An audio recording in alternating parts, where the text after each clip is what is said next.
teh.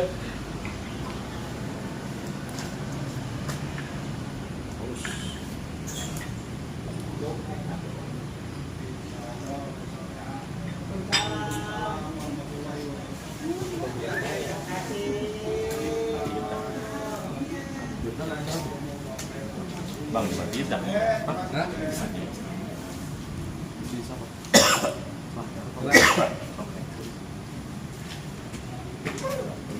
Mariri yang tertima.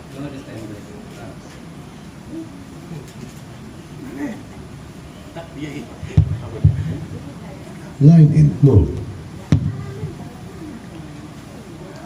Assalamualaikum warahmatullahi wabarakatuh. A'udzu billahi minasyaitonir rajim. Bismillahirrahmanirrahim. La hadratin Nabi Mustafa Muhammadin Rasulullah sallallahu alaihi wasallam. Ala alihi wa ashabihi wa dzurriyyatihi ya sayyidan ya Rasulullah. Laqad syafa'at Allah akbar wa man fa'amna wa banun. Illa matullah biqalbin salim. Al-Fatihah. Bismillahirrahmanirrahim. Alhamdulillahi rabbil alamin. Ar-Rahmanir Rahim. Maliki yaumiddin. Iyyaka na'budu wa iyyaka nasta'in. Ihdinas siratal mustaqim. Siratal ladzina an'amta 'alaihim ghairil maghdubi 'alaihim waladdallin. Amin. Tsumma ila ruhi jami' abaina wa ummahatina wa ajdadina jaddatina wa ikhwanina wa akhwatina wa a'mamina wa ammatina wa akhwalina wa khalatina ila ruhi jami' ahli kubur min ahli jamaah min ahli jama'iyatina wa sallallahu sahibi tafsir al-jalalain Imam Jalaluddin As-Suyuti wa Imam Jalaluddin Al-Mahalli. Al-Fatihah. Bismillahirrahmanirrahim. Alhamdulillahi rabbil alamin. Ar-Rahmanir Rahim. Maliki yaumiddin. Iyyaka na'budu wa iyyaka nasta'in. Ihdinas siratal mustaqim. Siratal ladzina an'amta 'alaihim ghairil maghdubi 'alaihim waladdallin.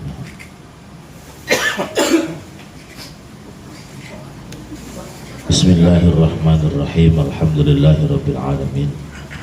Assalatu wassalamu ala sayyidil mursalin sayyidina wa maulana Muhammadin.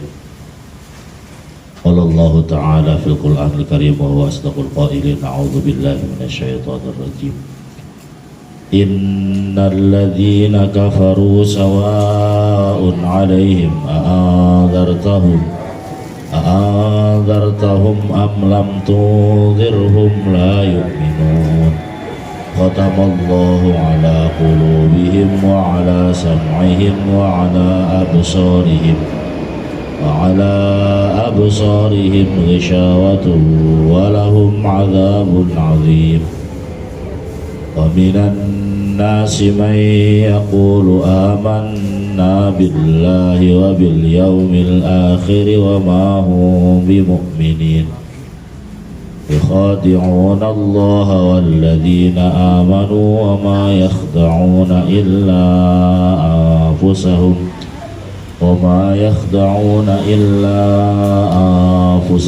wa ma yash'urun.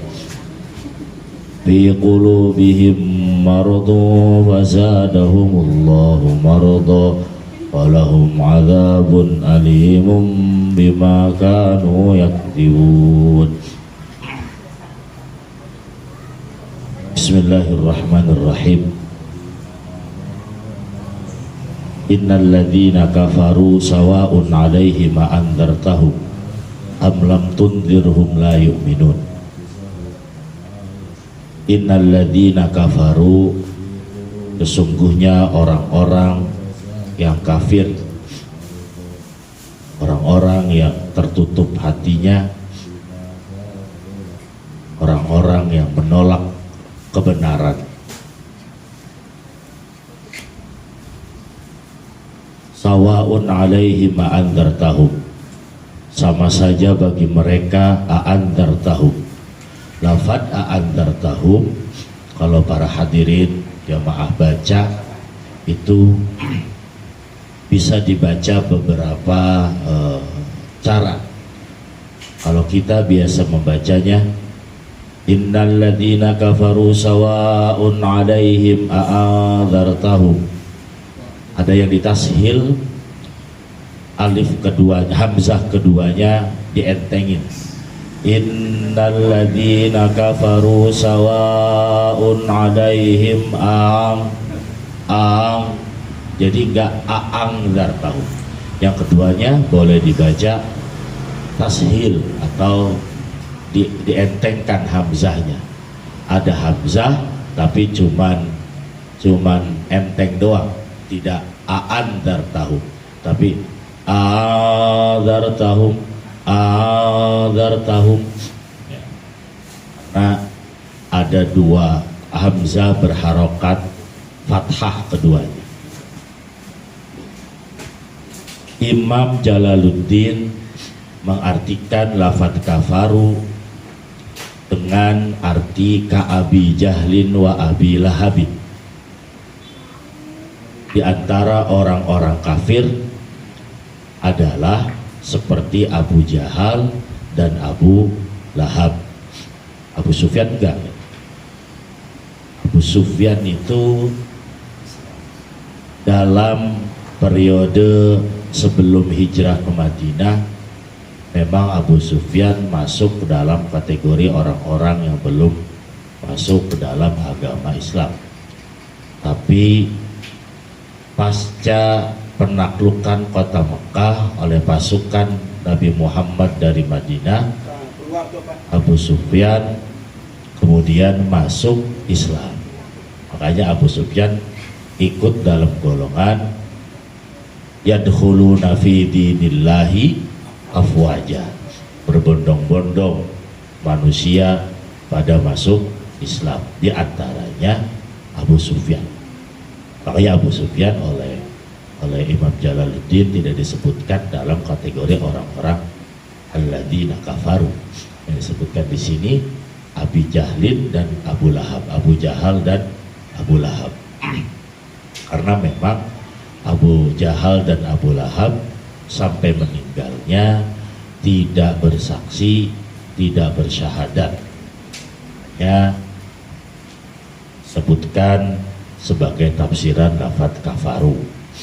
Karena lafadz kafaru ini tidak diterangkan pada ayat ini siapa yang disebutkan kafirnya.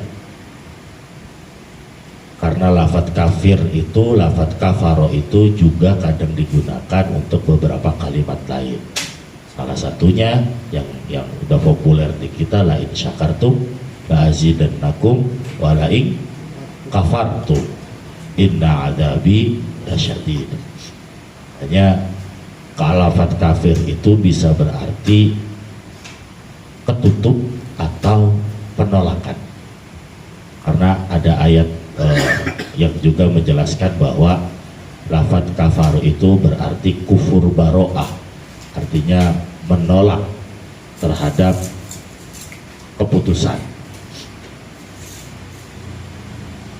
Sebagian ayat juga mengartikan kata kafir dipretelin. Contohnya, innal ladzina kafaru min ahlil kitabi wal musyrikina fi nari jahannama khalidina fiha ulaika hum syarrul bariyah. Di ayat itu lafadz kafirnya dijelaskan bahwa kafirnya ahli kitab dan musyrikin. Tapi di sini tidak. Sini Imam Jalaluddin menjelaskan bahwa yang disebutkan orang-orang kafir pada ayat surat Al-Baqarah yang ke-7 itu diantaranya adalah Abu Jahal dan Abu Lahab. Sawaun, sama saja, alaihim, bagi mereka, a'andarta, apakah andar, memberikan peringatan, tak engkau Muhammad hum, kepada mereka kafaru. Bitahqiqil hamzataini wa ibdali thaniyati alifan wa tashiliha wa idkhali alifin bainal musahhalati wal ukhra wa tarkuh.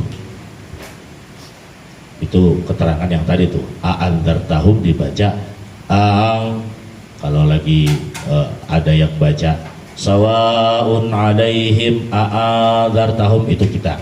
Kalau ada yang baca lagi sawaun alaihim ang, hamzah yang keduanya tidak jelas, namanya tashil, digampangkan ya, ditashilkan.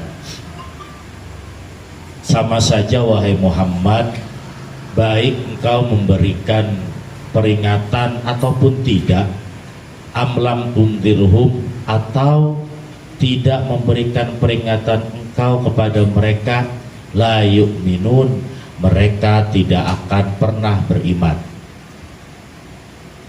Satu riwayat mengatakan ayat ini sebagai penjelasan pengukuhan karena diawali lafaz inna. Inna itu lil mubalaghah, untuk menguatkan kalimat bahwa Nabi Muhammad itu berharap mamang-mamangnya, saudara-saudaranya kayak Abu Jahal dan Abu Lahab agar mau beriman, kepada Allah dan kepada Nabi Muhammad. Akan tetapi ternyata tidak kunjung beriman, padahal sudah diberikan nasihat, sudah diberikan ancaman, sudah basyiron wa nadhiron, tetap tidak mau beriman. Maka Allah mengatakan kepada Nabi Muhammad, udah cukup, walaupun engkau memberikan peringatan kepada mereka ataupun tidak memberikan peringatan, mereka tidak akan pernah beriman. Karena orang-orang terdekat Nabi, justru orang-orang yang menjadi terdekat Nabi Muhammad secara kekeluargaan itulah yang ternyata tidak mau menerima bahwa Nabi Muhammad sebagai Rasulullah. Dan bukan hanya Nabi Muhammad saja yang mengalami hal demikian. Kalau kita ingat di kisahnya siapa yang anaknya nggak mau masuk ke dalam perahu ya, anaknya Nabi Nuh yang bernama Nabi Nuh yang bernama Kan'an ya, Kan'an kalau nggak salah namanya. Itu salah satu anaknya Nabi yang tidak mau beriman kepada Allah, sampai kemudian harus ikut terkena tsunami besar bersama orang-orang yang tidak beriman, padahal sekelas anaknya Nabi. Pun Nabi Muhammad ada pamannya yang bernama Abu Thalib. Nabi Muhammad kurang duit dikasih, Nabi Muhammad pengen nikah dinikahin, Nabi Muhammad gak punya rumah dikasih rumah, Nabi Muhammad banyak yang ngehina, banyak yang gebugin, banyak yang nimpahin, banyak yang ludahin, dilindungin, tapi tidak pernah bersyahadat kepada Nabi Muhammad, tidak pernah bersaksi bahwa percaya kepada Allah dan percaya kepada kerasulan Nabi Muhammad sampai meninggalnya. Makanya kalau kita pembukaan itu kadang-kadang suka baca may yahdihillahu fala mudhillalah wa may yudlil fala hadiyalah. Karena urusan terkait masalah orang itu beriman, orang itu mendapatkan hidayah ataupun tidak, itu urusannya sudah urusan Allah, bukan urusan kita manusia. Pak Udin ini toa, lagi belum ada toa, udah ada toa sekarang, terus toanya belum ditambahin, mau ditambahin lagi, volumenya kurang gede, digedein, nambah enggak orang jamaahnya? Biasa aja. Segitu-segitu aja, di-share di grup, inilah itulah, ngaji ini itu, emang nambah orangnya? Enggak. Karena urusan hidayah mah bukan urusan manusia. Urusan hidayah itu hak mutlak dari Allah Subhanahu wa ta'ala. Kita tidak punya tidak punya peran sedikit pun menjadikan orang bisa mendapatkan hidayah, menjadi iman, menjadi nurut, menjadi rajin ibadah, bukan urusan kita, bukan. Tugas kita hanya watawasau bil haqqi watawasau sobri. Kita mencoba cukup berwasiat aja, nasehatin lagi, ayo sholat, ayo sholat, ayo sholat. Pas dia jadi rajin sholat, jangan ngomong begini tuh gara-gara gua tuh. Mending aja dikasih jangan mau sholat sekarang. Enggak. Innallaha yahdi may yasha wa yudillu may yasha. Allah itu memberikan hidayah semaunya dan menyasarkan orang juga semaunya. Jadi kita jangan jumawa kalau gara-gara kita kemudian orang jadi beriman, orang jadi rajin berjamaah. Enggak. Sekelas Nabi saja, sekelas Nabi yang doanya diijabah oleh Allah, tapi dalam hal Abu Jahal, dalam hal Abu Lahab tidak bisa membuat mereka berdua beriman kepada Allah. Begitupun kita, ibu-ibu rahimakumullah, bapak-bapak punya anak udah disekolahin, anak udah dikasih jajan, udah diturutin semuanya, masih nakal aja, masih gak mau ibadah aja. Jangan kemudian menyesal, udah dibiayain begini-begini aja. Jangan, karena tugas kita hanya mengarahkan urusan anak itu nantinya seperti apa, apakah dapat hidayah ataupun tidak, itu urusan Allah. Jadi doain aja, doain aja, mudah-mudahan anak saya rajin sholat, mudah-mudahan anak saya rajin ibadah, mudah-mudahan anak saya rajin ngaji. Doain aja. Kalaupun udah didoain juga tetap begitu aja, kita balik lagi, sawaun alaihim ma'andartahum ablam tundirhum la yu'minu. Oh iya,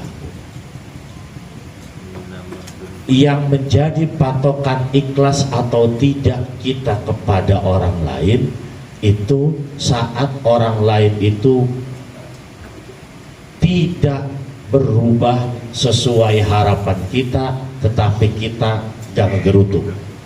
Namanya itu ikhlas. Anak udah gede masih berdua, mana nakal, mana susah diatur, padahal dari kecil dikasih duit, namanya ngebiayain nafkahnya, itu tidak ikhlas. Jadi kalau udah dibiayain anak, udah disekolahin, udah udah didoain semuanya, masih begitu, udah jangan berhenti berdoanya, jangan berhenti berharapnya, terus-terusan berdoa, menawa-menawa nanti juga bakal dapat hidayah. Ya, makanya ayat ini mengajarkan kepada kita bahwa tugas kita sebagai manusia itu hanya sebatas memberikan pengetahuan bahwa Allah harus diimani, bahwa Allah harus kita percaya, bahwa Nabi Muhammad sebagai Rasul, bahwa ibadah sholat itu wajib, nyuruh beliin baju, beliin peci, belum wudhu diajarin wudhunya, sebatas itu. Urusan nanti anak kita, saudara kita, tetangga kita nurut ataupun enggak, kita serahkan kepada Allah Subhanahu wa ta'ala. Jangan kemudian kegerutu, karena kita mah bukan kelasnya kelas Nabi dan Rasul. Kelas Nabi dan Rasul aja Abu Jahal, Abu Lahab gak nurut, golongan abu-abuan loh. Ya, golongan abu-abuan gak nurut.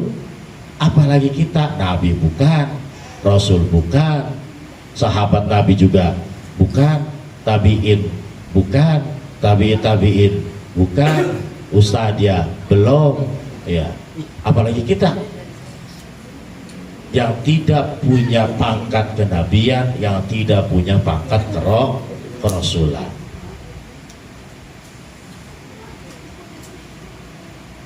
Sekelas Nabi Muhammad saja, orang Mekah didakwahi, dikasih pencerahan orang Mekah, emang banyak yang masuk? Enggak, sedikit. Sekelas Nabi dan Rasul Nabi Muhammad, apalagi Khatamil Anbiya wal Mursalin, diberikan kemampuan yang luar biasa. Sekelas Nabi Muhammad saja enggak bisa. Tetap masih ada yang kemudian nyelawading, ya bangunin apa nyelawading? Iya, apa nyelawading? Ngelawan. Iya, masih ada yang ngelawan. Itu sekelas Nabi dan sekelas Rasul. Apalagi kayak kita, Apalagi kayak kita doang, kayak biasa saya, Bang Udin, punya power apa? Nabi bukan, Rasul bukan. Ajan sampai suara habis kita tetap baik. Ya. Oh ya jamaah mah orang ya itu lagi, atono lagi, patono lagi, udah. Pada saat itu Bang Udin, jangan berhenti untuk memberikan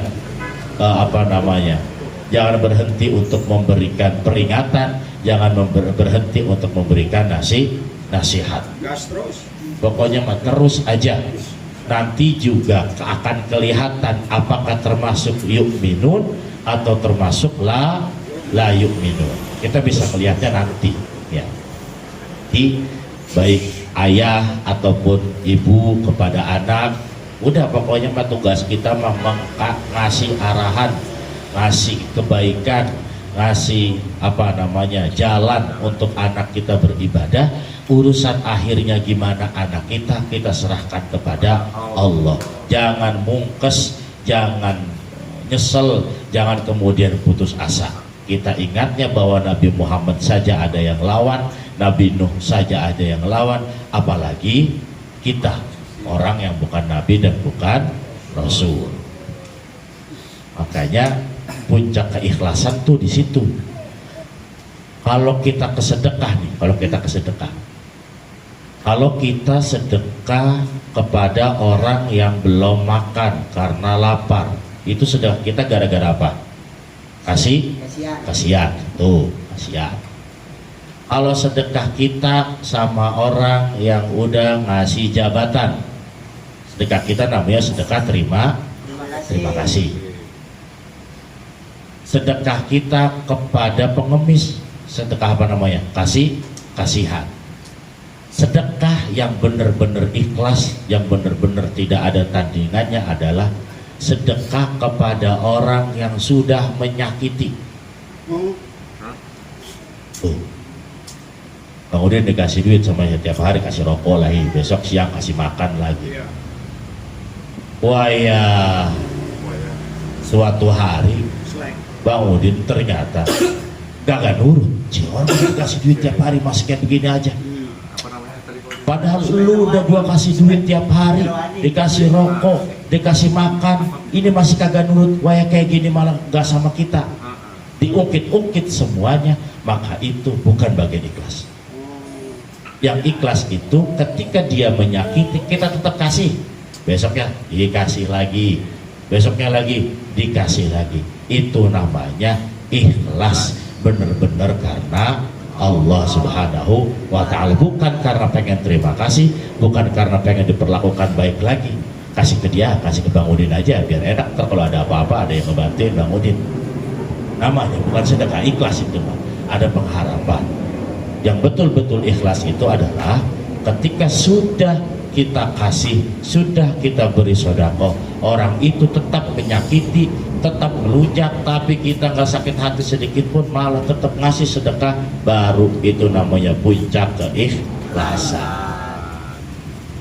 Amlam tundirhum, atau tidak engkau beri peringatan wahai Muhammad kepada mereka, la yu'minun, tetap aja mereka nggak beriman.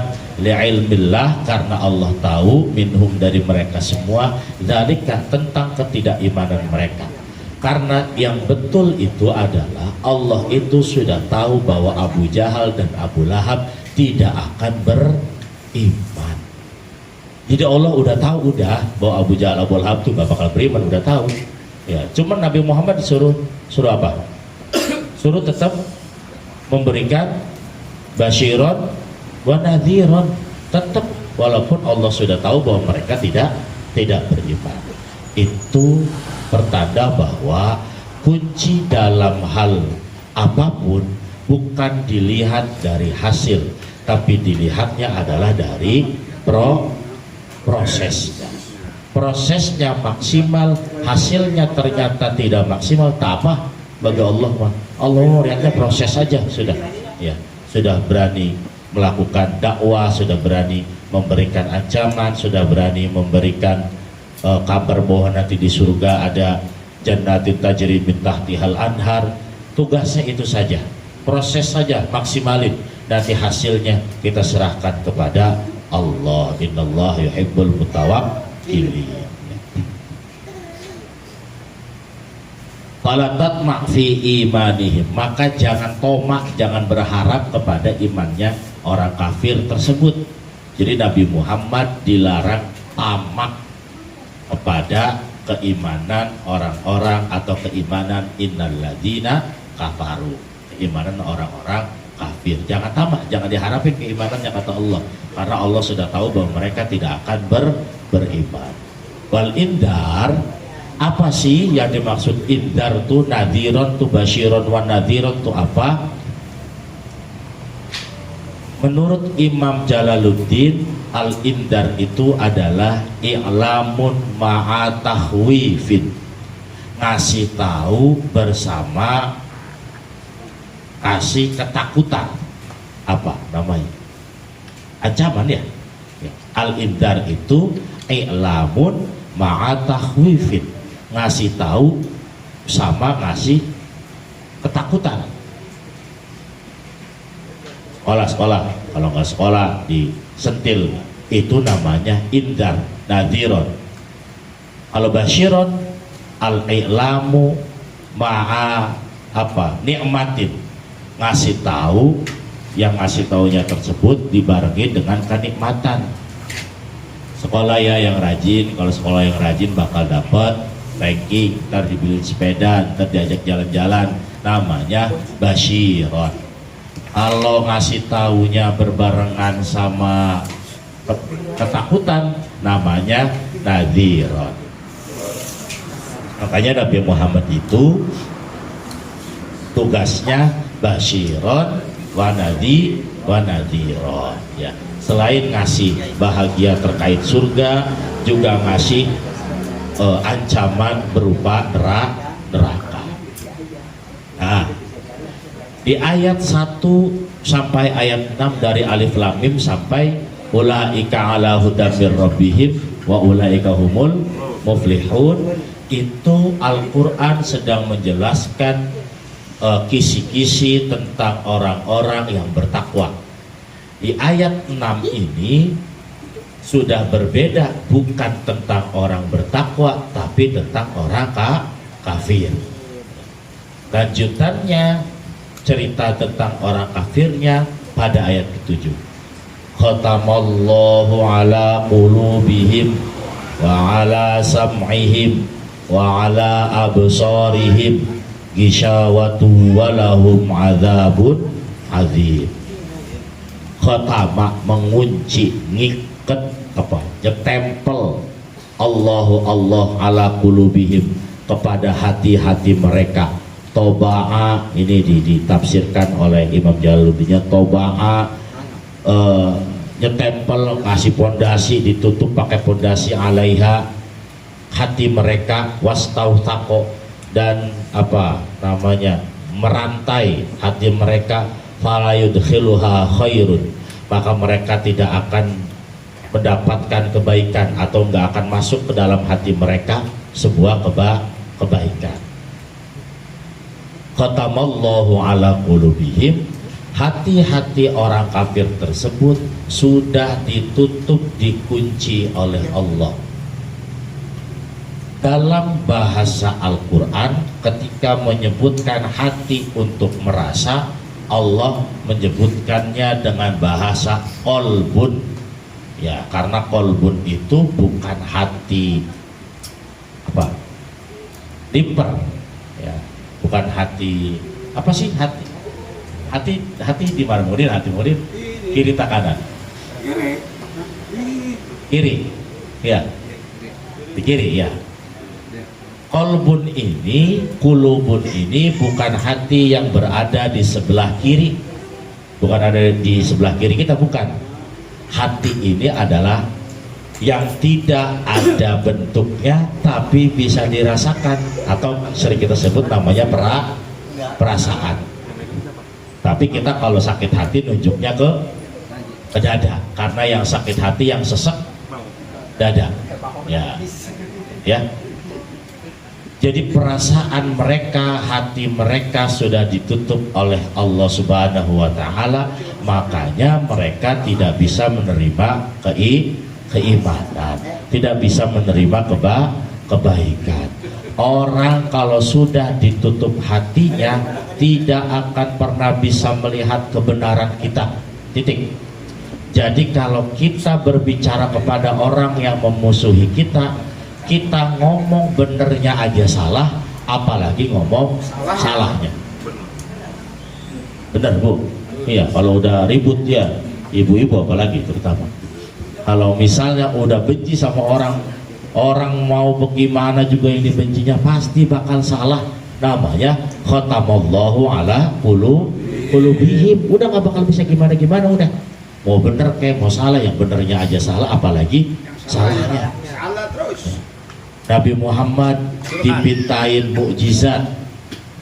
Coba Muhammad, bener nggak kalau emang lu nabi, coba mana mukjizatnya? Bisa nggak kebelah bulan dibelah seret jadi dua, habis dibelah emang beriman yang ngelihatnya? Enggak, tetap nggak beriman. Nabi Muhammad jari jemarinya keluar air buat ngasih minum, yang melihat dan meminta mukjizat kepada Nabi Muhammad, apakah kemudian jadi beriman? Dikasih tahu begitu, tetap enggak beriman, tetap sekalipun dikasih mukjizat. Coba Nabi Muhammad kalau misalnya benar, mana wahyu dari Tuhan kamu? Dikasih tahu bunyi-bunyi ayat Al-Quran, kalau lagi belum mau beriman mah tidak akan pernah bakal bisa terima dikasih apapun buktinya. Kemudian punya mobil ceritanya, kemudian punya mobil baru ceritanya ini. Yang ngelihat si Umar nih, kebetulan si Umar dengki. Langsung ngomong, waduh bau dia kayaknya duit kotak amal ini. Kotak amal ini udah kagak salah lagi, udah pasti. Selama ini kurang ayam mas, tiap Jumat dapat 200.000, biasa dapat 800.000. Udah pasti kotak amal. Ini berarti diawali dari kedengkian, kebencian. Kata Pak Udin, kagak, ini mah gua boleh punya mobil, boleh kredit, anak gua kerja dapat duit buat kredit mobil. Nih buktinya nih, tuh buktinya tuh, ada cicilan kreditnya tuh dari FIF, dari apa, Adiranya ada. Agak bohong itu mah, cicilan berapa, 5 juta, oh dari mana duitnya? Gak bakal percaya, dikasih bukti juga. Ketika sudah diawali dengan kedengkian, kebencian, ibu-ibu makanya kalau ada orang benci udah jangan diladenin. Mau ngomong bagaimana juga, iya, diladenin. Tetap aja ujung-ujung nggak bakal percaya. Punya apa, kendaraan baru dijulidin, baru, tong boleh ngutang aja belagu, boleh ngutang, ya, boleh ngutang belagu, belinya cash, duitnya cash paling juga boleh korupsi, di cash. Jadi tetap aja kalau udah orang benci, mau kita bagaimanapun tetap khatamallahu ala qulubihim fala yudkhiluha khairun, tidak akan pernah masuk kebaikan. Makanya kalau ngelihat orang jangan didahului dengan sebuah kebencian. Nantinya kalau didahului sama kebencian udah nggak bakal ada benernya orang, mau bagaimana juga ya. Orang sholat begini salah, begitu salah, ngangkat tangannya begini salah, ngangkat tangannya begitu salah, karena awalnya adalah kedengkian, kebencian. Itu juga sifat-sifat orang kafir. Orang kafir itu melihat Nabi Muhammad sudah dengan penuh kebencian, makanya kemudian tidak akan bisa menerima kebenaran, tidak akan bisa menerima kebaikan yang sudah Nabi Muhammad munculkan, yang sudah Nabi Muhammad perlihatkan. Selain khatamallahu ala qulubihim, selain menutup kepada hati-hati mereka, Allah pun menutup ala sam'ihim, kepada pendengaran mereka. Uniknya di sini, kalau kita masih ingat Bu, bahasa Arabnya kuping, apa kuping? Kuping apa bahasa? Ujunun. Ainun. Mata. Lapanun. Susu. Bahasa Arabnya telinga itu kan udun. Kenapa di sini Allah tidak menyebutkannya begini nih? Khatamallahu ala qulubihim wa ala adhanihim. Kan adhanihim telinga. Iya. Kenapa di sini Allah menyebutkannya sam'ihim, pendengar? Ai mawadhi'ihi fala yantafi'una bima yasma'unahu minal haq. Jadi Allah itu maksudnya menutup pendengaran, bukan bikin budek. Jadi bukan ditutup kupingnya pakai kapas ditutup oleh Allah, bukan. Pendengarannya masih normal, pendengarannya masih baik, tidak berkurang sedikit pun, masih bisa ngedenger apapun. Tapi sam'ihimnya, artinya sam'ihimnya itu kupingnya mah berfungsi, tapi pendengaran terhadap kebaikannya tidak berfungsi. Jadi tidak akan mau mendengarkan apapun yang dijelaskan oleh orang. Namanya khatamallahu ala qulubihim wa ala sam'ihim. Bener Mar, ini mah mobil gua bener, bukan boleh nyolong dari duit kotak amal. Bang Udin tuh yang cerita. Enggak, Pak Agung cerita juga, bener Pak Umar, ini mah mobil Pak Udin kemarin kebetulan habis dijual sawah di Rawakidang. Sawah yang mana? Di mobil. Pak Agung yang ngomong, tapi karena pendengarannya sudah khatamu ala qulubihim wa ala sam'ihim, mendengar enggak bakal. Sekalipun sudah dijelaskan dan padahal mendengar, tapi pendengarannya tidak berfungsi untuk menerima kebenaran. Jadi apapun buktinya, mau melihat, mau dijelaskan, mau diperdengarkan, tetap khatamallahu ala qulubihim wa ala sam'ihim, ditutup. Gak bakal percaya si Umar kalau udah benci ke Pak Udin. Ajan Allahu Akbar, ajan Pak Udin lagi mau jamaah. Wah, Jangan begitu Pak Umar. gitu tuh. Terus supaya masuk ke masjid, Allah Pak Udin lagi kalau mau jamaah. Udah semuanya khatamullahu ala qulubihim wa ala sam'ihim. Ngaji Cilongok misal ke Abu Haji dikasih tahu, jangan pernah ngebenci orang, jangan pernah dengki ke orang. Agak gua buat Pak Udin mah gua kagak mau, pokoknya mama dia mau udah gua mah saya buat aja. Wa ala sam'ihim. Nah, namanya qaswatul qalbi, nah, keras hati.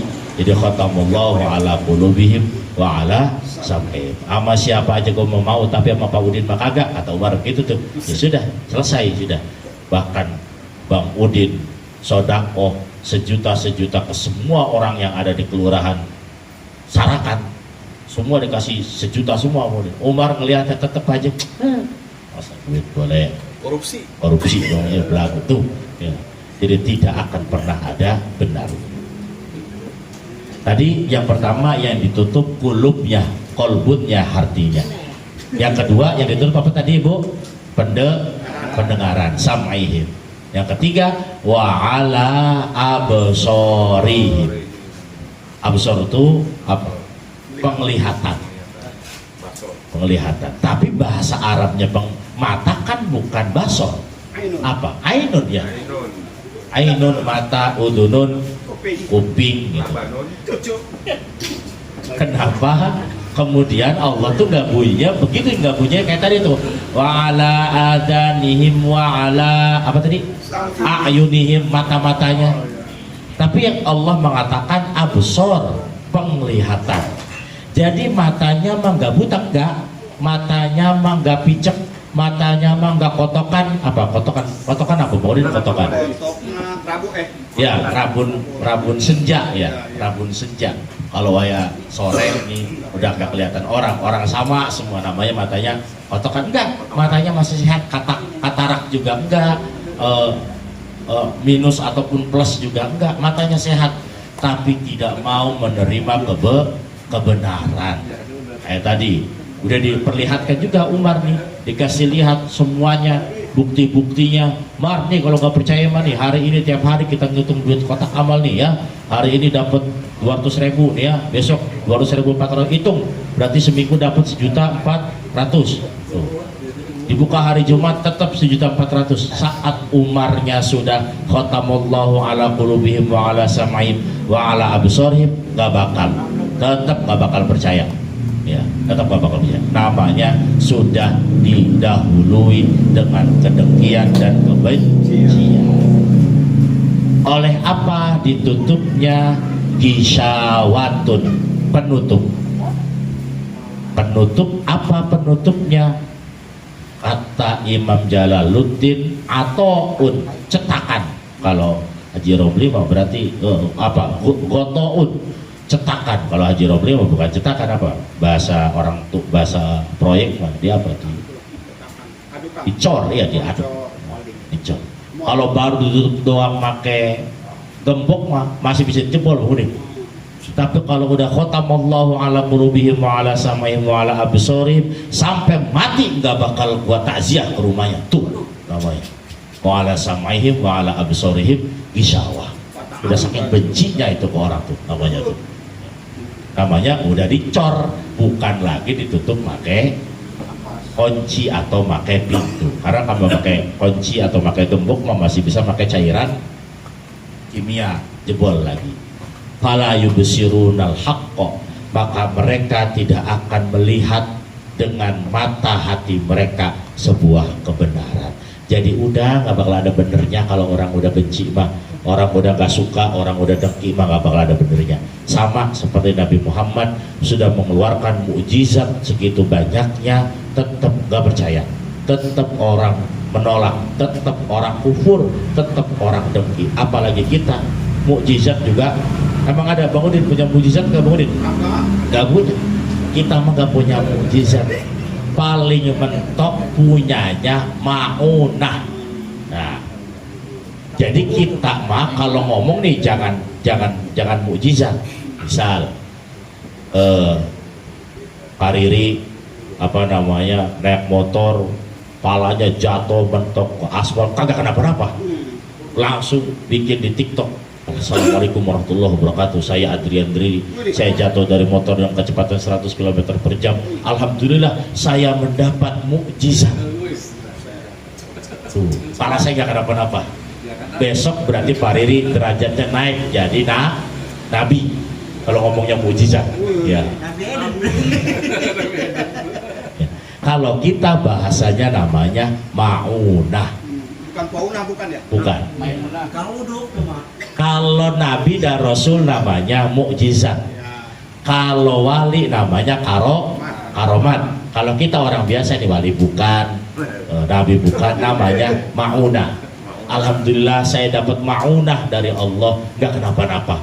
Padahal mobil saya hancur, tapi saya nggak kenapa. Namanya maunah, bukan mukjizat. Kalau kakunya dapat mukjizat, besok dapat sertifikat kenabian berarti. Iya, jadi dapatnya maunah, dapat pertolongan dari Allah. Karena mukjizat yang punya hanya Nabi dan Rasul, karomah yang punya hanya wali. Kecuali ntar Pak Riri naik tingkatannya menjadi wali, baru Pak Riri bakal dapat karomah. Berangkat dari sini, dari rumah jam 6 pagi sampai kantor jam setengah 6 pagi. Karomah namanya Pak Riri. Tuh.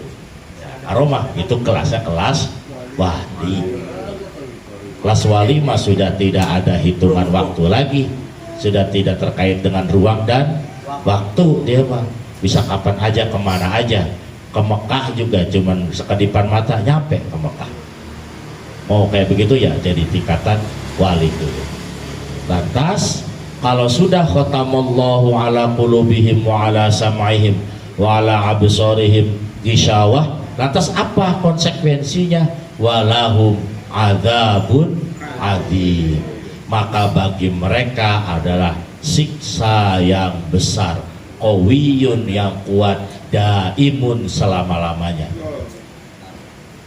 Bagi orang yang kafir, yang tertutup mata hatinya untuk menerima kebenaran, maka mereka akan diazab oleh Allah. Minimal azabnya susah seumur hidupnya.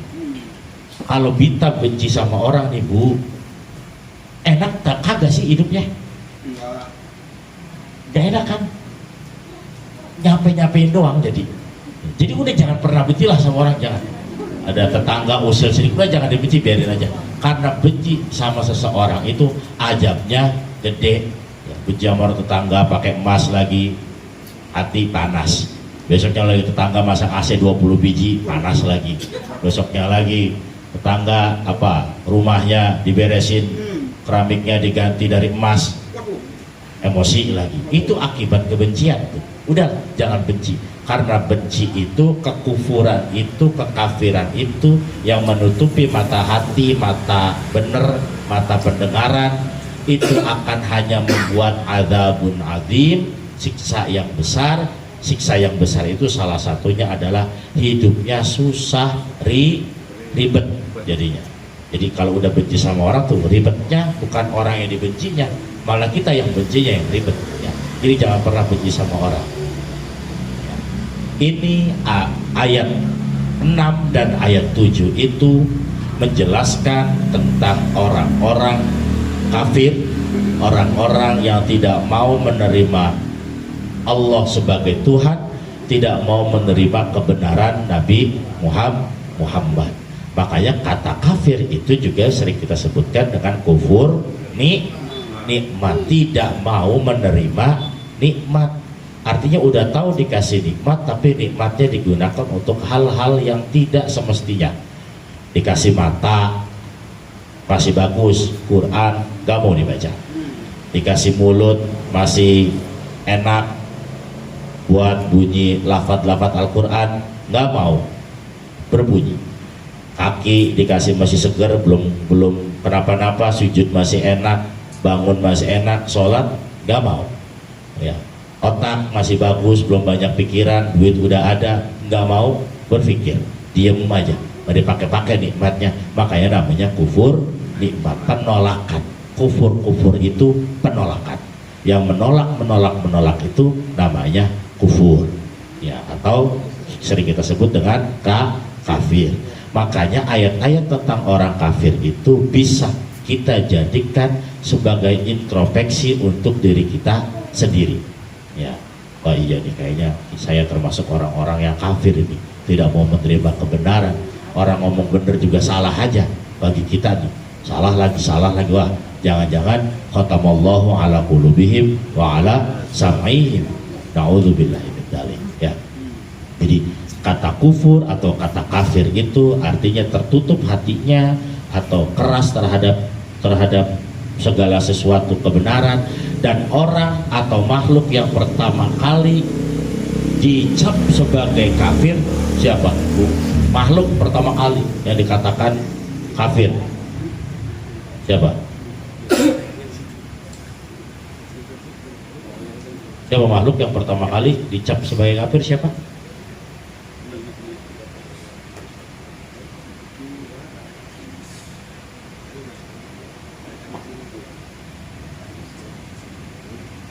Wa idh qulna lil malaikati isjudu li Adam fasajadu illa iblis aba wastakbara wa kana minal kafirin.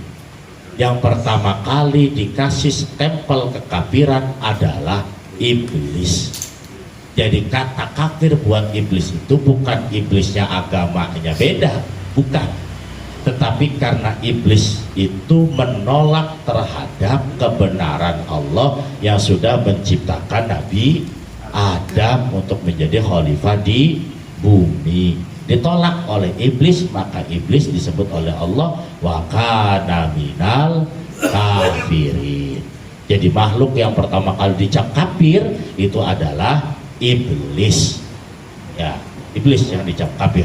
Makanya kalau kita masih keras-keras saja sama orang, gak mau nerima kebenaran, bisa jadi kita minal keturunan iblis, jangan-jangan ya, masih keras aja hatinya Pak. Makanya cara untuk tidak keras hatinya salah satunya adalah tidak benci kepada siapapun orang. Wa nuzila fil munafiqin wa minan nasi may yaqulu amanna billahi wa bil yaumil akhir. Wallahu a'lam. Kita lanjutin ke kitab berikutnya. Tadi saya udah izin sama Pak Ketua karena ada ibu-ibu kalau ngaji tafsir doang takut ngantuk Bu. Jadi ada ngaji fikihnya, ya dikit-dikit ngaji fikih. Jadi supaya nggak ngantuk-ngantuk amat. Dan lama-lama lah, insya Allah cuma sampai jam 12 doang. Enggak, setengah 10. Karena takutnya ibu mau nyiapin apa di rumah besok ya, pada mandi, mau pada ganti baju, mau pada ini, takutnya mau istirahat. Jangan terlalu larut juga. Nah, apa namanya, pengajian ibu-ibu malam-malam tuh jarang, kayaknya jarang. Rata-rata ibu-ibu tuh pengajian tuh biasanya sore ya, sore habis asar. Tapi di sini kan ibu-ibunya ibu-ibu pekerja semua, hanya bisanya pada malam gabung. Ya. Bapak-bapak juga sama, bisa ngajinya jam 11, jam 12 malam. Ya. Pekerja semua ya. Kita ngajinya Bu, yang enteng-enteng, nama kitabnya Matan Al-Ghoyah wa Takrib.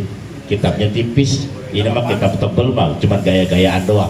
Kitab aslinya mah tipis segini, kalau beli di toko kitab paling banter harganya cepat.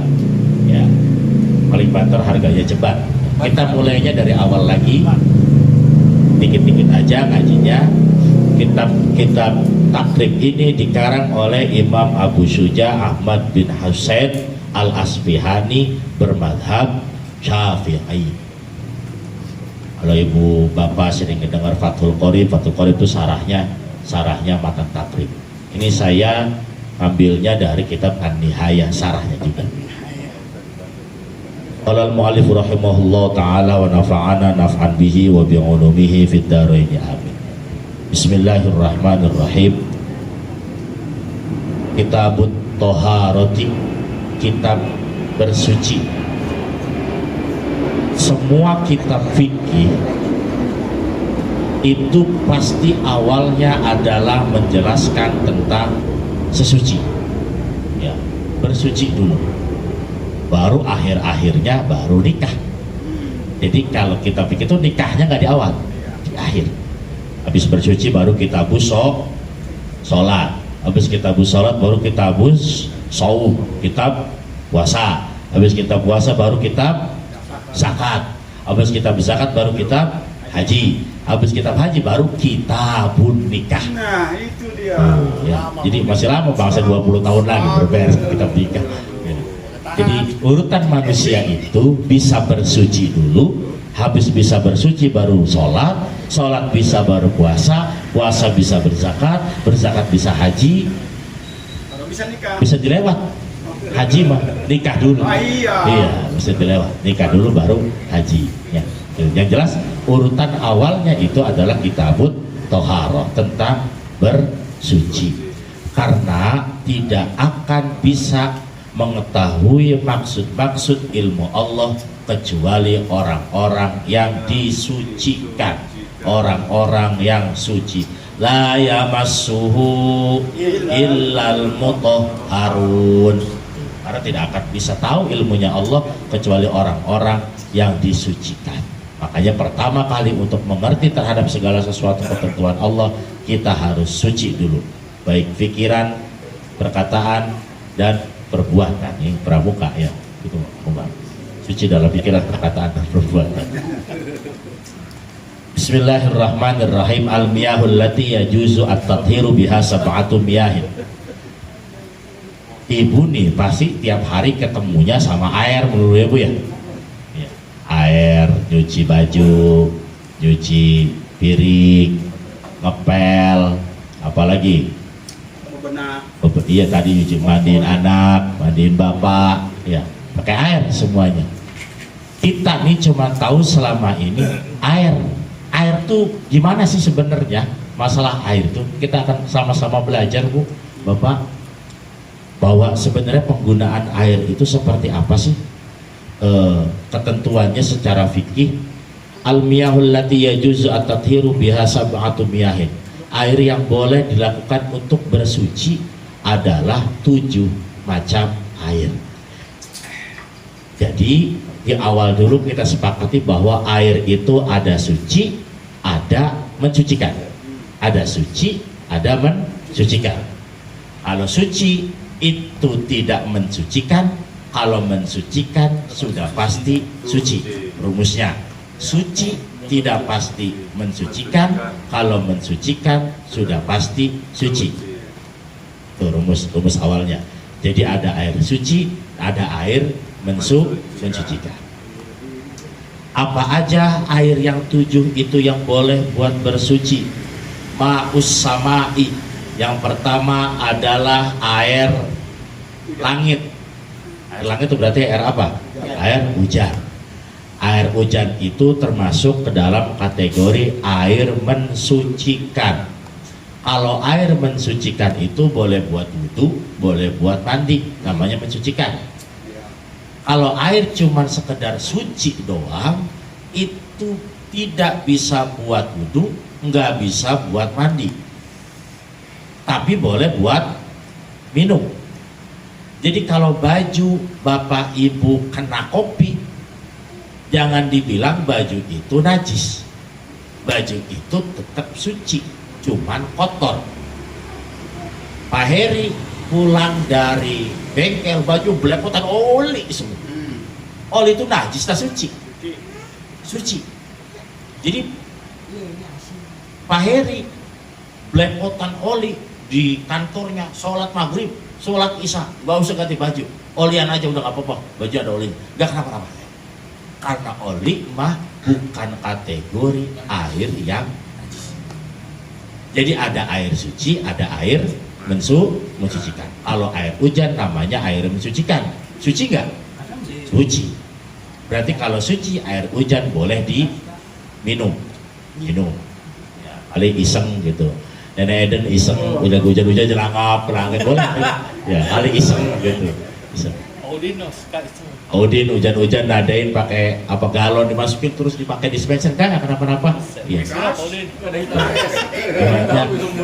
Namanya air mensucikan, suci dan mensucikan, air hujan. Jadi kalau ting-bating lagi nggak ada air, nadain air aja buat cuci piring, lumayan ngirit-ngirit bayar aetra, ya. Jadi bayar pam. Padahin udah nggak kenapa-napa. Ya. Wa ma'ul bahri, air laut. Air laut juga mensucikan sama ya. Bapak Ibu contohin contoh. Bapak Ibu misalnya Tanjung Kait, Tanjung Pasir mau sholat, ngantri tempat udah wudhu di air laut. Jegar jegur beres. Udah. Ternyata sampai sono lupa belum mandi junub, jebur aja di air laut. Selesai semuanya. Ya. Karena air laut itu mensucikan. Suci nggak? Ya pasti suci. Kalau mensucikan sudah pasti suci. Jadi boleh diminum? Boleh kalau doyan mah. Laut boleh diminum? Boleh kalau doyan mah. Wa ma'un nahri, dan air kali. Air kali juga sama mensucikan ya. Air kali. Walaupun air kalinya warna coklat, iya tetap warna coklat juga mensucikan. Wa ma'ul bi'ri, air sumur. Wa ma'ul aini, air mata air. Wa ma'ul salji, air salju. Wa ma'ul barodi, dan air embun. Air embun bagaimana? Boleh nggak buat wudhu? Boleh. Kalau air embunnya banyak mau buat wudhu ditada-tadain jadi banyak buat wudhu, boleh, silakan. Itu 7 air apa aja tadi? Air hujan, air laut, air kali, air sumur, air mata air, terus air salju sama air embun.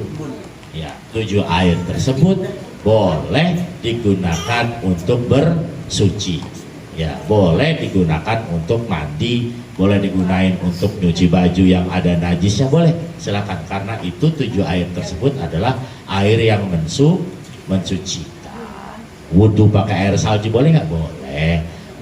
Wudhu pakai air embun boleh nggak? Boleh. Ya. Gerajak-gerajak air hujan yang ada di genteng boleh nggak? Boleh. Gentengnya ada tai kucingnya, selama tai kucingnya nggak kelihatan, gas terus. Ya, kecuali tai kucingnya kelihatan. Ya, lagi wudhu gue plek, baru najis. Ya. Tapi selama nggak ketahuan ada kotoran atau enggaknya nih, udah nggak apa-apa. Ya. Rasanya beda. Iya, iya. Wudhu nek pakai air hujan nek. Ya, wudhu pakai air hujan. Ya, habis itu tapi dipoprok palanya takut puyeng doang. Ya, jadi ada sunnahnya ternyata. Kalau kemudian pas lagi hujan kita bersyukur hujan-hujanan. Tapi sekedar hujan-hujanannya. Ibu-ibu mah jangan hujan-hujanan di luar, di dalam. Hujan-hujan di luar bahaya ntar. Makanya saya di Cirebon dulu pesantren itu kalau musim hujan itu orang sedesa keluar semuanya. Pinggir jalan semua, ujung ada main bola, ada yang mandi di kali, hujan-hujanan semuanya. jalan dari sini sampai Paku Haji balik lagi, itu katanya dulunya sebagai bentuk rasa syukur, ya sebagai bentuk rasa syukur atas karunia yang Allah berikan kepada kita. Anak sekarang mau domelin, hujan-hujanan, uruh. Sekarang Boleh nih. Asam udah banyak sekarang Pak. Sungainya ada sampahnya banyak. Terus di mana? Ulangin lagi nih, coba nanya. talang, kali talang. Belum kali. Oh iya.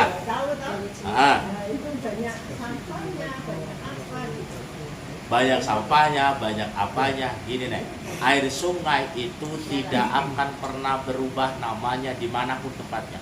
Nenek nyendok air sungai pakai gelas dibawa ke rumah, namanya jadi air aqua apa air sungai? Air sungai. Selama namanya tetap jadi air sungai, namanya air mutlak. Gak apa-apa nih. Banyak sampai ya, gak apa-apa. Udah. Kalau mah minumnya. Kalau ini mah nggak apa. Tapi yang jelas secara fikih itu tetap dalam kategori air mensuci. Wudhu di situ boleh nggak? Boleh. Silakan. Kayak di kita nih kan air udah ada butak-butak, udah kena kecoklatan. Boleh nggak? Boleh. Silakan. Karena tidak bisa dipisahkan antara air dan tanahnya. Ya, antara air dan tanahnya kan nggak bisa. Dan itu pun kejadiannya kan kejadian alam. Nenek pengalaman nenek dulu ya, waktu nenek ini kerja tahun 70-an ya. 70 itu saya kerja. Itu kan gitu ya, ada sungai langsung mandi. Ngantuk seger ini. Nggak apa-apa. Itu air. Itu nenek, Itu obat rematik. Hah? ini nenek, alhamdulillah. Iya, nggak apa-apa. Mensucikan airnya. Sekalipun airnya ada sampahnya, ada apanya, udah. Selama yang masih banyak airnya, udah nggak apa-apa. Ya, kayak kalau kita kemana loh di daerah mana loh? Jati. Ini Kosambi masuk ke dalam tuh apa namanya? Bukan nih, yang ini nih, yang kalau Sambi masuk ke dalam, Kidang. yang mau kerawak kidang itu kalau pagi ibu-ibu pada nyuci di situ tuh, itu airnya seencerat, sampahnya di bawahnya. Gimana? Boleh silakan. Gitu. Ya. Apalagi airnya mengalir.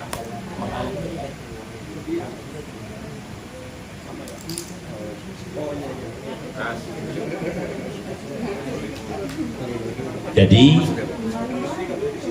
air yang tadi 7 itu kemudian tangkosimu ala arbaati aksamin. Air yang 7 itu kemudian terbagi ke dalam 4 macam. Yang 7 air itu, atau 7 seluruh air di dunia ini terbagi dalam 4 macam.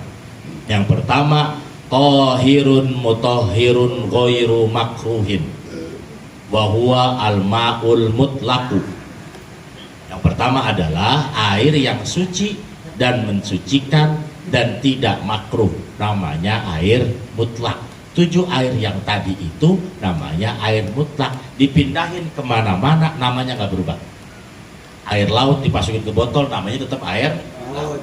Air kali dimasukin ke botol namanya tetap air kali. Jadi nggak berubah. Selama air itu nggak berubah namanya air mutlak, tidak makruh, suci mensucikan menggunakannya. Ya. Yang kita pakai ini air apa namanya? Air gunung, Yasmin. Aitra itu awalnya adalah dari air sungai, air kali yang disaring dan diapain? Dikasih disuling, terus dikasih apa namanya? Dikasih obat biar kapurit biar jernih warnanya. Asal dari air sungai. Mana dalilnya? Kalau air laut dan tadi itu semuanya itu suci. Wa anzalna minas sama'i ma'an tahura, dan kami telah menurunkan dari langit air yang suci. Surat Al-Furqan ayat 48. Air laut hakikatnya dari langit, air kali hakikatnya dari langit, air embun juga hakikatnya dari langit. kemudian air apa lagi? Air yasmin. Air yasmin juga pada hakikatnya adalah dari langit. Makanya di sini disebutkan bahwa tajuzut toharatu bima nazala minas sama au naba'a minal ard, dari yang turun dari langit dan muncul dari bumi. Nah, termasuk yang suci mensucikan itu adalah air yang keluar dari jari jemari Rasulullah. Jadi kalau Rasulullah masih ada sampai sekarang nih, misal terus si Umar pengen wudhu lah, kagak ada air. Ya Rasulullah, kucilin air buat wudhu. Maka air yang keluar dari jari jemari Rasulullah termasuk air suci mensucikan, atau tahirun mutahhirun ghairu makruhin. Ya. Wa tahirun mutahhirun makruh. Kalau tadi yang pertama air suci mensucikan tidak makruh. Artinya tidak makruh tuh ya tidak ada kemakruhan, tidak ada hukum makruh di dalam penggunaan airnya.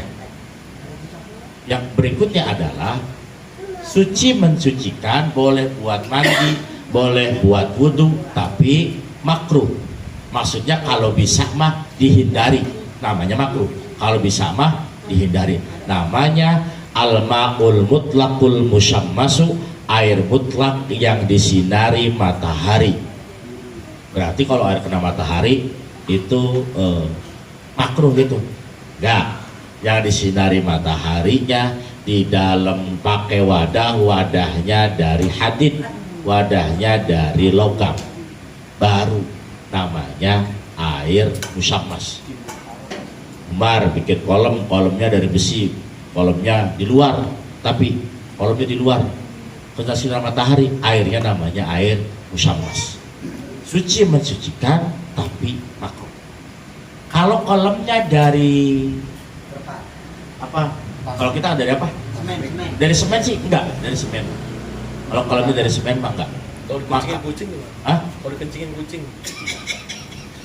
Itu ntar adanya di air muka najis. Kalau ada itu. Jadi kalau ibu-ibu kemudian nadahin air pakai panci kan logam ya, taruh di luar kena sinar matahari, dipakai wudhu, wudhunya sah, cuman kena hukum makruh secara umum. Secara umum kena hukum makruh. Tapi kalau misalnya Nenek Eden punya wadah pancinya dari emas, ditaruhin air, ditaruh di luar, kejemur matahari, airnya enggak jadi makruh. Pancinya hilang. Iya, pancinya hilang. Sepatu doang yang hilang ya.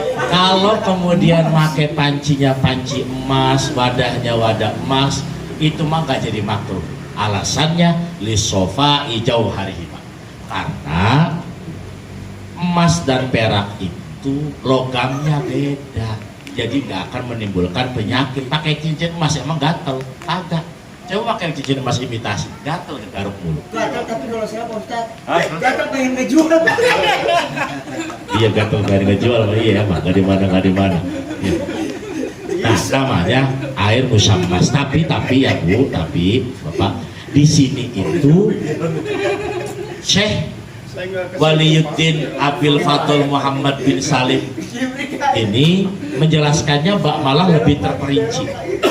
Yang dikatakan air musyammas yang makruh itu adalah biqotri harin kamakkah, dengan apa suhu panasnya banget seperti Mekah, baru hukumnya makruh.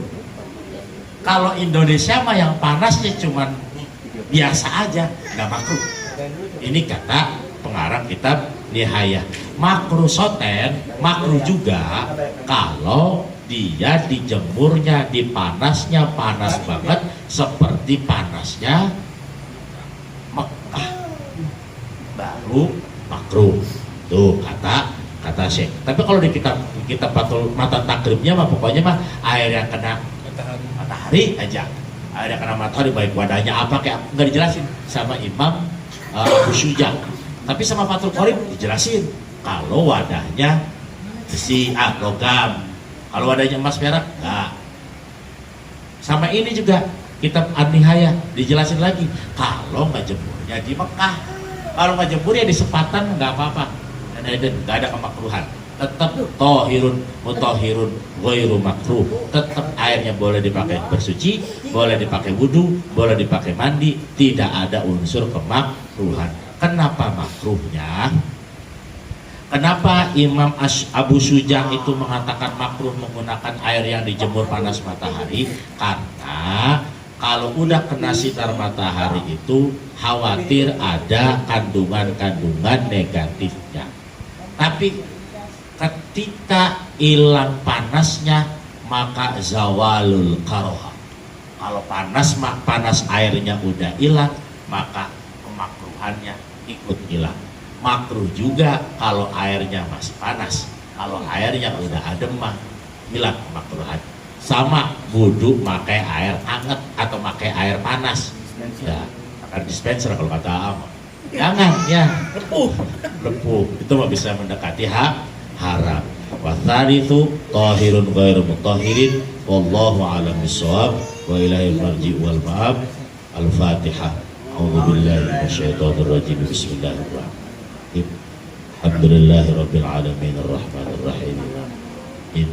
Iyyaka na'budu wa iyyaka nasta'in. Shiratal mustaqim. Shiratal ladzina an'amta 'alaihim ghairil maghdubi 'alaihim waladdallin. Amin amin ya Allah ya rabbal alamin. Rabbana awza'na an nashkura ni'mataka allati an'amta 'alaina wa 'ala walidayna wa an na'mala salihan tardahu bi rahmatika ya arhamar rahimin. Rabbana atina fid dunya hasanatan wa fil akhirati hasanatan wa qina adzaban nar. Sallallahu ala sayyidina Muhammadin wa ala alihi wa sahbihi ajma'in. Alhamdulillahi rabbil alamin. Assalamualaikum warahmatullahi wabarakatuh. Waalaikumsalam. Nah, Nenek mau nanya mana? lagi, nenek. Udah setengah 10. Iya. Ntar Neden 2 minggu lagi. Kan ada mau ditanya. Tapi nenek mau nanya ke Nenek coba Nek. Sesi bebas. Iya. Hanya jawab. Menanya air yang bisa bikin Oh awet. iya, berarti lah. Air labanut. Banyak. Coba, mana? Kalau saya bisa jawab, saya jawab sekarang. Bukan ya bangun. Labanut. Banjir janun. Terong. Labanut susu. Sholat itu lupa doanya ya. Lupa ini nggak apa-apa. Iya. Nggak apa-apa. Apa Pak? Kembali lagi. Kurang lebih 2 minggu ini. Enggak apa-apa. Lupa apanya? Kadang gini loh. Coba. Kadang kan gini. Allah gitu ya. Di situ Pak, kita duduk. Dan kan salat asar kan lupa. Ya. Ada gitu. Lupanya gitu. Daripada kan tak Ya, kembali lagi ya. betul. Kalau nenek ataupun siapapun ragu-ragu 3 atau 4 lagi sholat nih, sama ibu-ibu banyak cucian, banyak jemuran, banyak setrikaan, bicara kemana-mana. 3, 4, kita tetepinnya 3. Ya, nenek nih bisa sholat udah 3 rakaat atau 4 rakaat, kita yakininnya 3. Nenek. Aku sholat lagi. Nah, nanti jangan sholat lagi nenek tambahin aja rakaatnya. Jangan ulang lagi dari awal. Iya kalau yang sholat keduanya nenek inget, kalau lupa lagi kagak beres-beres nenek sholatnya. Nambah aja ya. Iya, jadi nenek nih ragu-ragu 3 atau 4, yakinin 3. Paling jadi 5 rakaat itu lebih banyak. Bagus. Jangan berhenti. Berhenti dikit dia. Jadi dulu. Sholat lagi. Iya pokoknya kalau nenek 3 atau 4, 3 kurang tambahin lagi. kalau 3 sih pokoknya itu aja nenek kalau ragu-ragu 3 atau 4, ikutin 3. Kecuali ya Jadi lanjut. Lanjut aja tambahin. Ya, jadi kita yakinnya adalah yakin hitungan paling dikit. Sama kayak wudhu. Wudhu itu batal atau belum? Batal atau belum kita yakinin? Batal. Belum. Belum. Kecuali saya udah wudhu apa belum ya? Saya udah wudhu apa belum? Baru belum. Karena al-aslu al-adam. Asal itu tadiannya tidak ada. Kalau kita ragu-ragunya sudah batal ataupun belum, berarti asalnya adalah belum batal. Kalau sujud tahu, Sujud sahwi buat apa? buat apa? Lupa. Mengganti apa? Sujud sahwi itu hanya mengganti dari kunut atau mengganti dari tahiyat awal. Ya, tahiyat awalnya kelewat, sujud sahwi. Kunutnya kelewat, sujud sahwi. Saat ini dijelasin dulu. Tar dulu, emak dulu. Iya, kita Ya. jelasin dulu secara penjelasan sujud sawi itu apa. Ya, Itu dulu kan. masih bab tohar udah sholat nih. Jadi sujud sahwi itu sujud yang dilakukan qoblas salam, sebelum salam. Fil alamina innaka hamidum majid kan harusnya salam nih. Sujud sahwi kalau kita lupa tahiyat awal atau kalau kita lupa kunut subuh, sujud sahwi. Tapi kalau kurang bilangan sholat, gak bisa ditambel pakai sujud sahwi. Kalau kita kelewat ruku, gak bisa ditambel sujud sahwi. Karena sujud sahwi itu untuk menggantikan sunnah abad namanya, yaitu tahiyat awal dan kunut. Kalau misalnya lupa kunut gak sujud sahwi gimana? Gak apa-apa. Lupa tahiyat awal terus gak sujud sahwi gimana? Gak apa-apa. Begitupun sujud sahwi dilakukan juga saat ragu-ragu dalam bilangan sholat. Kayak tadi Nana Eden nih, 3 apa 4, 3 apa 4. Wah udah 3. Berarti kan ragu-ragu.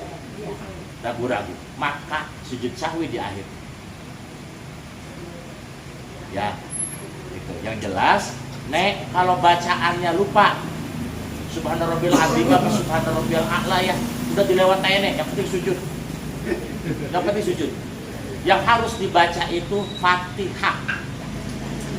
Fatihah mau wajib, mau nggak mau harus baca Fatihah sebisa Nenek. Sama takbiratul ihram, Allahu Akbar, wajib. Kalau Nenek Subhana Rabbil A'la apa Subhana Rabbil Azim ya, nggak ketemu nih. Kayaknya Subhana Rabbil A'la, udah lewat aja. Baca. Ya, Rabbik firli warhamni apa habis warhamni atau udah lewat. Lewat aja udah. Yang penting Fatihah, takbiratul ihram bersama satu tahiyat. Kalau tahiyat mewajib sampai sholawat. Habis itunya kama sholaita, kama barokah, lupa udah lewat, langsung salam aja. Salam mewajib. Yang pertama, Assalamualaikum warahmatullahi. Yang kedua, sunnah. Ya, yang wajib, yang pertama doang. Assalamualaikum warahmatullahi. Kalau nenek sholat nggak salam, nggak sah sholatnya. Harus salam di akhir itu. Jadi apa tadi yang wajib? Takbiratul ihram, Allahu Akbar, kemudian Al-Fatihah, habis Al-Fatihah yang wajib dibaca nih, tahiyat sama salam. Subhana Rabbil A'la sunnah, Subhana Rabbil Azim sunnah, Rabbik firli warhamni sunnah, Sami Allahu liman hamidah sunnah, baca surat sunnah, Allahu Akbar kabiro sunnah. Ya Nek, kalau udah lupa, udah Fatihah, tahiyat, salam awalnya. Enak ya, enak. Jadi makanya bisa ngebut. Makanya kalau ada laki-laki suami ibu sholat di rumah ngebut, takut sholat cepet amat. Itu makomnya udah beda. Buset. Udah tahu yang wajib itu doang. Ya padahal males. Gitu ya. Jadi kalau sholat cekit berarti itu yang diambil cuman yang rukunnya doang. Walat dolin Allahu Akbar, sampai Allahu Akbar. Tahiyatnya cuma sampai Allahumma sholli ala Muhammad, Alhamdulillah, selesai. Ya, selama ini kita kadang-kadang melihat orang sholat sebentar, rada aneh ya. Ternyata memang rukunnya cuma segini doang. Oke Nek, sip. Mudah-mudahan isi Mama. Amin. Iya ya Nek. Ada lagi? Makasih Nenek. Salam itu wajib Pak Ibnu ya. Menjawab salam wajib juga. Ketika sholat. Hah?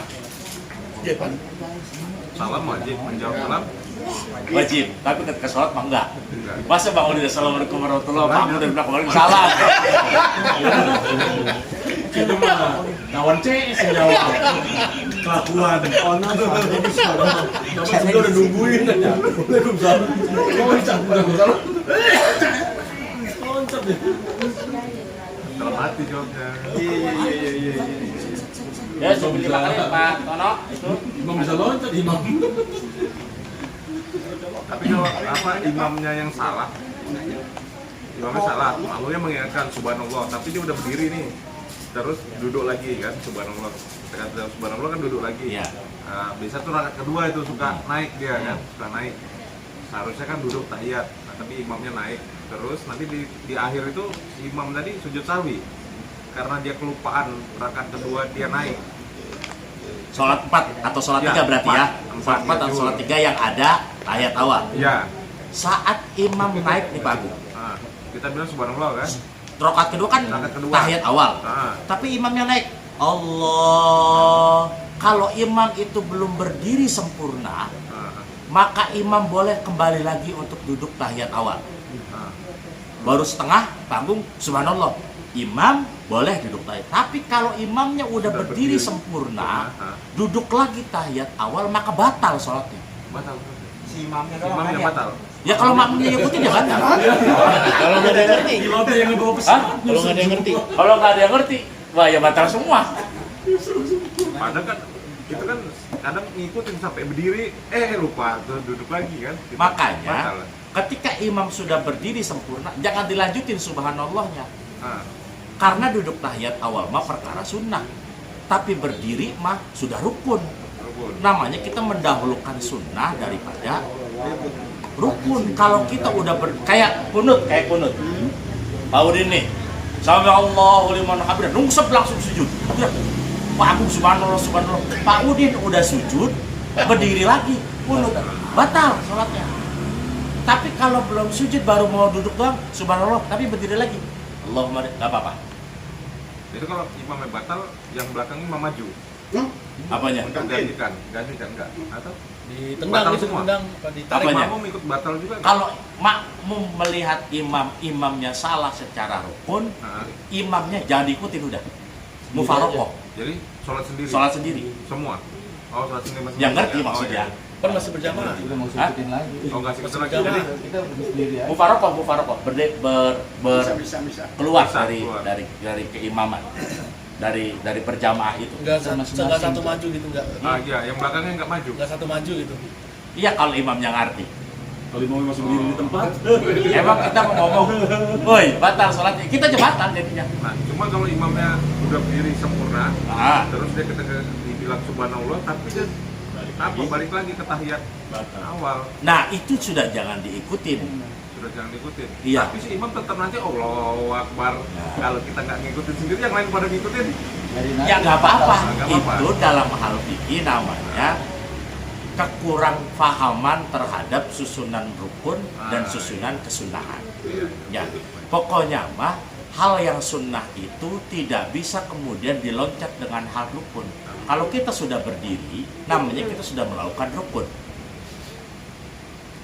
Berarti kalau balik lagi ke Sebelumnya.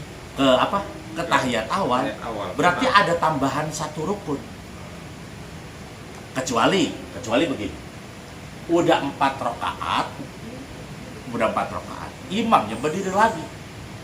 Bukan tahiyat akhir. Kita subhanallah, imamnya duduk lagi untuk tahiyat akhir. Itu mah nggak apa-apa. Itu nggak apa-apa. Karena apa? Karena lebih rakaatnya. Kalau imamnya kita kasih tahu nih berdiri aja malah ngelaksanain 5 rakaat. Stop kita. Sudah tahiyat aja kita sendiri. Salam.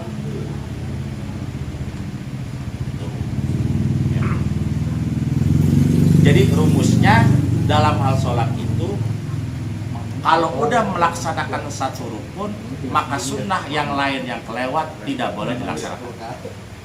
Masalahnya makmum yang di belakang nggak ngeliat. Misalnya barisan nih ya, barisan makmum itu banyak kan. Imam di depan, yang lain cuma yang di depan aja. Yang pas belakangnya imam ya. Nah, pas belakangnya imam. Nggak tahu kalau imam itu udah berdiri tegak ya kan. Udah turun, dia turun lagi gitu. Ya. Kalau sudah berdirinya sempurna, maka sudah lanjutkan saja. Terus tahiyat awalnya, kan tahiyat awal mah sunnah. Iya. Tapi kalau dia belum berdiri sempurna, Duduk lagi, dia boleh. duduk lagi. Terakhir sujud sahwi. Sujud sahwi. Oh iya, iya. Itu yang sering dilakukan. Ya, sujud Zuhur, sahwi. asar. Karena sujud lupa terhadap tahiyat awal.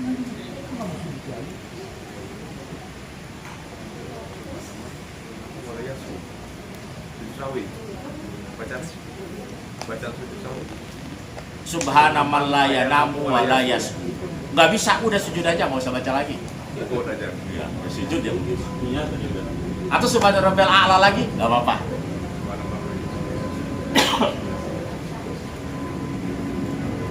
Ya makanya ibu-ibu biar berlanjut nih, jangan kelewat. Kalau kelewat udah ntar apa kemarin bahasannya, mudah-mudahan istiqomah lah.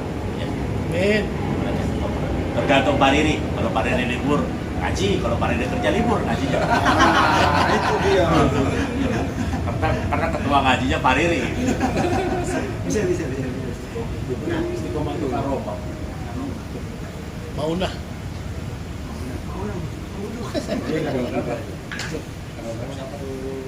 Depannya tanpa